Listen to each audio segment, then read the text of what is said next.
தமிழக காவல்துறையில் துப்பறியும் இலாகாவிற்கு புதிய காவல் அதிகாரியாக மிகவும் அழகான, சுறுசுறுப்பாக செயல்படக்கூடிய சுஜாதா என்ற இளம்பருவ பெண் வந்துள்ளார். அப்பொழுதுதான் வந்து பொறுப்பை ஏற்று நாற்காலியில் அமர்கிறார். அமர்ந்தவுடன் ஒரு போன் வருகிறது. செல்வந்தர் சதாசிவம் வீட்டு வேலைக்கார பெண் பேசுவதாகவும், காலை 7 மணிக்கெல்லாம் அறை கதவை திறந்து கொண்டு வெளியே வந்து பேப்பரை தேடுபவர்.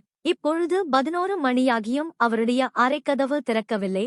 நானும் 7-8 முறை சென்று கதவை தட்டி பார்த்தேன். அதனால்தான் தங்களுக்கு போன் செய்கிறேன்.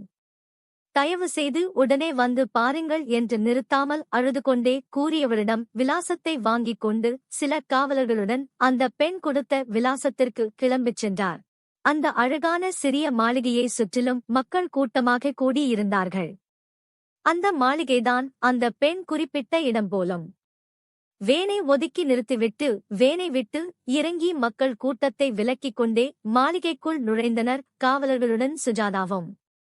அவர் இருந்த அறைக்கதவை உடைத்து உள்ளே சென்று பார்த்தனர். அங்கே மூச்சுவிட முடியாமல் சிரமப்பட்டு கட்டிலில் இருந்து கீழே விழுந்து துடித்துக் கொண்டிருந்தார். உடனே ஆம்புலன்ஸிற்கு போன் செய்து வரவழைத்து ஆஸ்பத்திரிக்கு அனுப்பிவிட்டு நிம்மதி பெருமூச்சு விட்டார்.